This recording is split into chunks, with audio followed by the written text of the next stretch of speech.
China and India, which are the world's largest population countries and share a 3,500-kilometer border, have been in conflict for a month with their armies facing each other. And they are already famous for being the world's largest and powerful army force. Furthermore, there are even concerns about the possibility of war, such as China's transfer of thousands of tons of military equipment and supplies to the region. It was the first time in 55 years since the 1962 military conflict called the China-India War that the two countries faced each other for such a long time. The disputed northeastern part of India is bordered by the Tibetan region, India and 3 Bhutanese countries. Because the Chinese military tries to connect roads without consulting or getting permission from neighboring countries, it is obvious that India and Bhutan are not comfortable with that. Bhutan, which has no diplomatic relations with China, immediately began to raise questions, and India, which has close friendships with Bhutan, is also in the position where it supports the idea that Dongalang belongs to Bhutan.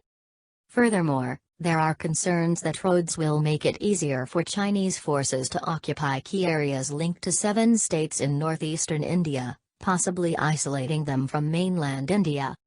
China has rather taken possession of nearby Indian trenches, ignoring India's demands to halt road construction. With this incident as an opportunity, the armies of the two countries began together, and 3,000 soldiers each were deployed, and faced each other for more than 2 months. Strictly speaking, this is Bhutan, a small Himalayan kingdom, because the two countries have a special relationship for India to actively engage in. India and Bhutan are closely linked under the 1949 Friendship Treaty. It is tied and India is effectively responsible for Bhutan's security. Therefore, when China pushed ahead with the construction of roads to Bhutan, India volunteered to be a protectorate.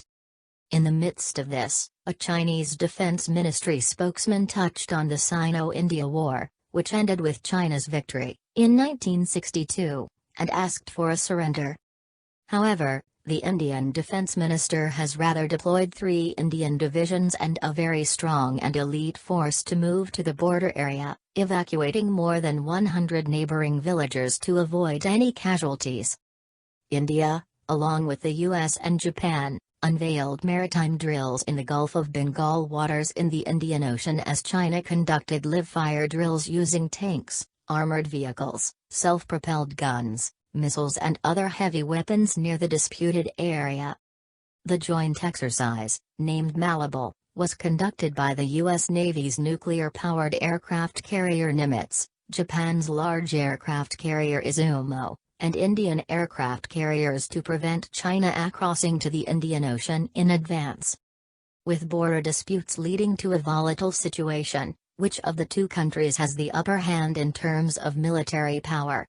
According to Global Firepower Statistics, which annually announce the ranking of world military capabilities, China is rated 3rd and India in 4th in military power. China has invested $160 billion in its defense capabilities. This is more than 3 times India's defense budget and is also the 2nd largest in the world.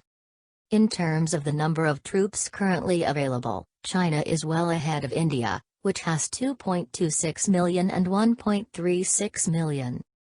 Unlike in the past when Russian weapons were imported, tanks and fighter jets developed using their own technology are being deployed in action and aircraft carriers are being built. Based on the Soviet T-72 tank, the 99th tank is the main tank that continues to improve. This time, it's India. Actually, many Koreans still don't know how strong India is.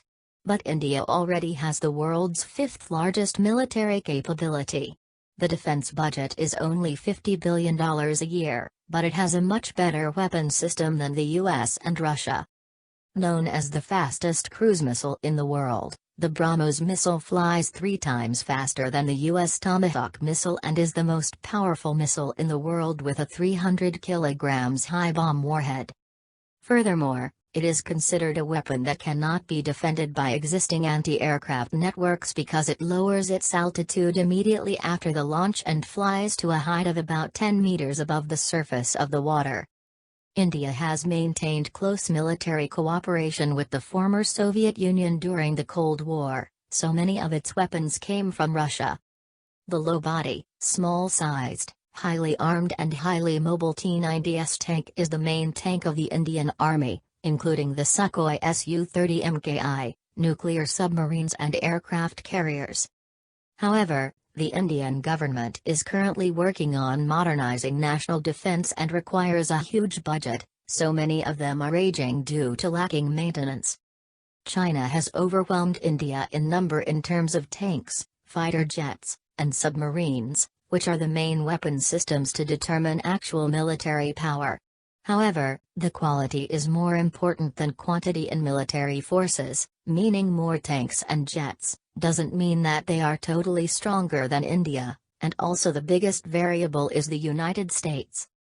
The US, which is trying to surround China, plans to expand military cooperation by supporting the modernization of the Indian Army, and increase the military power of India.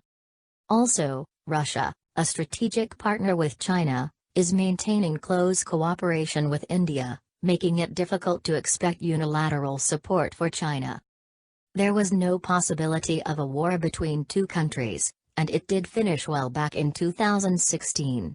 India possesses 150 nuclear weapons and even has an intercontinental ballistic missile, ICBM, technology. One of the famous ICBMs is called Agni 5, which has a range of 5,000 km radius. It is truly deadly and threatening to any other country. It is not an exaggeration that India has the most powerful and advanced missile technology.